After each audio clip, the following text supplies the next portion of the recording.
मेरे प्यारे भाइयों और बहनों, आज मैं आप सभी से एक बहुत ही महत्वपूर्ण विषय पर बात करने जा रहा हूं, जो सीधे आपके जीवन, आपके सपनों और आपके भविष्य से जुड़ा हुआ है। हम सभी जानते हैं कि एक पक्का घर होना हर इंसान की सबसे बड़ी जरूरतों में से एक है। यही वजह है कि सरकार ने प्रधानमंत्री आवास योजना के माध्यम से करोड़ों गरीब और जरूरतमंद परिवारों को अपना खुद का घर देने का सपना पूरा करने का प्रयास किया है। लेकिन पिछले कुछ समय से बहुत सारे लाभार्थियों के मन में एक सवाल लगातार घूम रहा है कि आखिर अब तक प्रधानमंत्री आवास योजना की पहली किस्त उनके खाते में क्यों नहीं आई है। लोग परेशान हैं, घबराए हुए हैं और सोशल मीडिया पर तरह तरह की अफवाहें फैल रही हैं। कोई कह रहा है कि योजना बंद हो गई है, कोई कह रहा है कि पैसा नहीं आएगा, कोई कह रहा है कि सरकार ने बजट कम कर दिया है। इसी भ्रम और चिंता को दूर करने के लिए आज मैं आपके सामने पूरी सच्चाई रखने जा रहा हूं, ताकि आपको किसी भी तरह की चिंता करने की जरूरत ना पड़े और आप सही जानकारी के साथ आगे बढ़ सकें। सबसे पहले मैं आप सभी को यह साफ साफ बता देना चाहता हूं कि प्रधानमंत्री आवास योजना पूरी तरह से चालू है और सरकार इसे पूरी गंभीरता और जिम्मेदारी के साथ आगे बढ़ा रही है। पिछले कुछ समय में जो देरी देखने को मिली, उसके पीछे ठोस और तकनीकी कारण रहे हैं, ना कि किसी तरह की लापरवाही या योजना को बंद करने का फैसला। दरअसल सरकार ने इस बार आवास योजना को और अधिक पारदर्शी, सुरक्षित और प्रभावी बनाने के लिए पूरे सिस्टम में बड़ा बदलाव किया है। पुराने सॉफ्टवेयर को हटाकर एक नया और आधुनिक प्लेटफॉर्म आवास प्लस 2 लॉन्च किया गया है। इस नए पोर्टल का उद्देश्य यह सुनिश्चित करना है कि योजना का लाभ केवल उन्हीं लोगों तक पहुंचे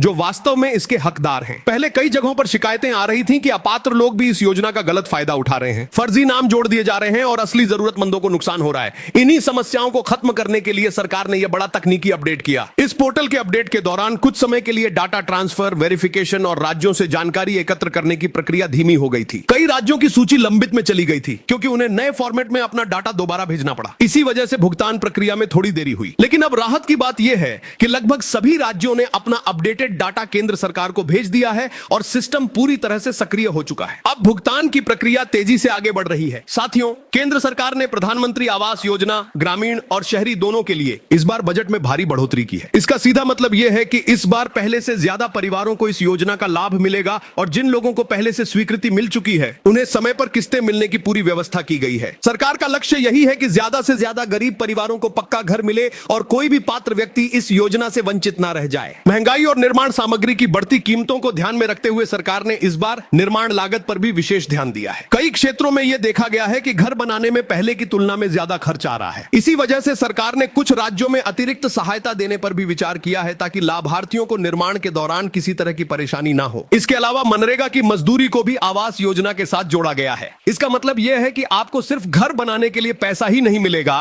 बल्कि लगभग 90 से 95 दिनों की मजदूरी का पैसा भी अलग से आपके खाते में आएगा। इससे आपको आर्थिक रूप से और ज्यादा मजबूती मिलेगी और आप बिना किसी बड़ी परेशानी के अपना घर बना सकेंगे।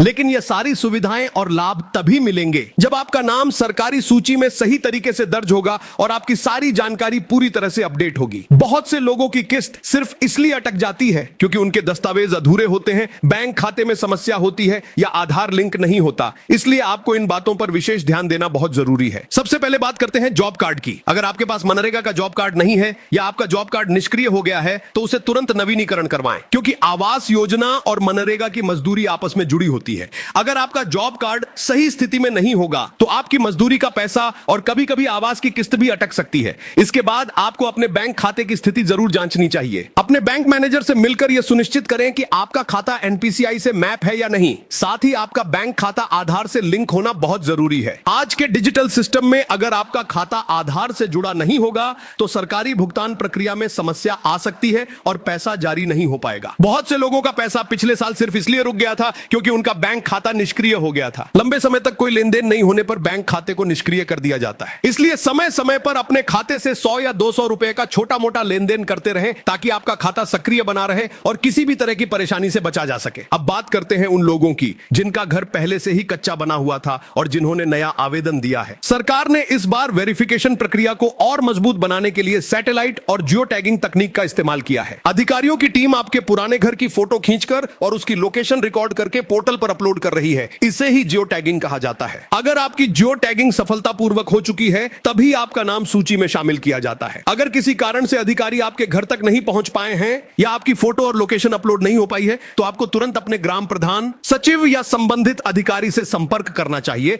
और अपनी स्थिति बतानी चाहिए। जितनी जल्दी यह प्रक्रिया पूरी होगी, उतनी जल्दी आपको योजना का लाभ मिलेगा। कुछ इलाकों में सर्वे टीम को दोबारा भेजा गया था ताकि यह सुनिश्चित किया जा सके कि कोई भी गरीब परिवार इस योजना से वंचित ना रह जाए। इसी दोबारा सर्वे सर्वे की वजह से भी कुछ जगहों पर देरी हुई, लेकिन इसका मकसद सिर्फ और सिर्फ सही लोगों तक लाभ पहुंचाना था। अब मैं आप सभी को उस सबसे महत्वपूर्ण जानकारी के बारे में बताना चाहता हूं जिसका आप बेसब्री से इंतजार कर रहे हैं, यानी पहली किस्त का भुगतान कब होगा। सरकार की आंतरिक बैठकों और जारी की गई सूचनाओं के अनुसार इस बार किस्तों का भुगतान 2 बड़े चरणों में किया जाएगा। पहला चरण फरवरी महीने के मध्य से शुरू होगा। इसमें उन लाभार्थियों को पैसा मिलेगा जिनका वेरिफिकेशन पहले ही पूरा हो चुका है और जिनके दस्तावेज पूरी तरह से सही पाए गए हैं। अगर आपका नाम इस श्रेणी में आता है तो संभावना है कि आपको सबसे पहले भुगतान मिल जाएगा। दूसरा और सबसे बड़ा चरण फरवरी महीने के अंतिम सप्ताह के दौरान चलेगा। इस दौरान सरकार एक मेगा डिजिटल पेमेंट कार्यक्रम चलाने जा रही है। इस कार्यक्रम के तहत देश भर के लगभग सभी पात्र लाभार्थियों के खातों में एक साथ पहली किस्त की राशि भेजी जाएगी। इसे अब तक का सबसे बड़ा डिजिटल भुगतान अभियान माना जा रहा है। जब आपका भुगतान प्रोसेस होगा तो आपके मोबाइल नंबर पर FTO यानी फंड ट्रांसफर ऑर्डर का मैसेज आएगा। जैसे ही आपको यह मैसेज मिलेगा, समझ लीजिए कि अगले 24 से 48 घंटों के अंदर पैसा आपके बैंक खाते में क्रेडिट हो जाएगा। इसलिए अपना मोबाइल नंबर हमेशा चालू रखें और बैंक में रजिस्टर्ड नंबर अपडेट रखें। शहरों में रहने वाले लाभार्थियों के लिए भी एक अच्छी खबर है। प्रधानमंत्री आवास योजना शहरी के तहत भी इसी अवधि में विशेष सब्सिडी योजना के माध्यम से पैसा जारी किया जाएगा। जो लोग शहरी क्षेत्र में रहते हैं और इस योजना के लिए पात्र हैं, उन्हें भी इसी समय के आसपास लाभ मिलने की पूरी संभावना है। सोशल मीडिया पर इस समय बहुत सारी अफवाहें फैलाई जा रही हैं कि आवास योजना बंद हो गई है, पैसा नहीं आएगा या सरकार ने फंड रोक दिया है। मैं आप सभी को साफ शब्दों में बता देना चाहता हूं कि ये सारी बातें गलत और भ्रामक हैं। योजना पूरी तरह से चालू है और इसे और तेज गति से लागू करने का लक्ष्य रखा गया है। सरकार का उद्देश्य यही है कि हर गरीब परिवार के सिर पर पक्की छत हो और हर हाथ को काम मिले। इसलिए किसी भी नकारात्मक खबर, झूठी पोस्ट या अफवाह पर ध्यान ना दें। हमेशा सरकारी पोर्टल, विश्वसनीय स्रोत और आधिकारिक जानकारी पर ही भरोसा करें।